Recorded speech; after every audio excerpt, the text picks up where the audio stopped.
நேத்து செஞ்சிக்கோட்டையை யுனெஸ்கோ குழு ஆய்வு செஞ்சாங்க அப்படின்னு எல்லாருக்குமே தெரியும். ஆனா எப்படி ஆய்வு செஞ்சாங்க அப்படின்றத இந்த ஒரு காணொலியில உங்களுக்கு டீடைலா சொல்றேன். நேத்து காலையில ஒரு 10 மணி அளவுல வந்து யுனெஸ்கோ குழு செஞ்சிக்கோட்டைக்கு வந்தாங்க. 800 அடி உயரம் கொண்ட ராஜகிரி கோட்டையோட உச்சி வரைக்கும் ஏறினாங்க. அவங்க போகும்போதே அந்த இடங்கள் எல்லாத்தையும் பார்த்துட்டு போனாங்க.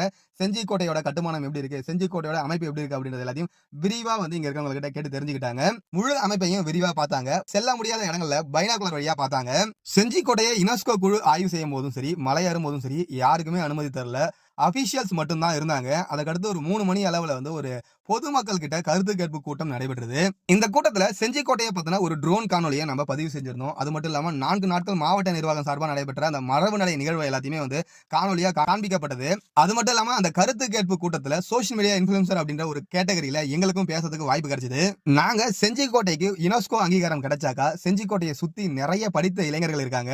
அவங்களுக்கு டூர் ஆபரேட்டர், டிராவல் கைடு அப்படின்ற வேலை வாய்ப்புகள்லாம் உருவாகும். அது மட்டும் இல்லாம உள்ளூர்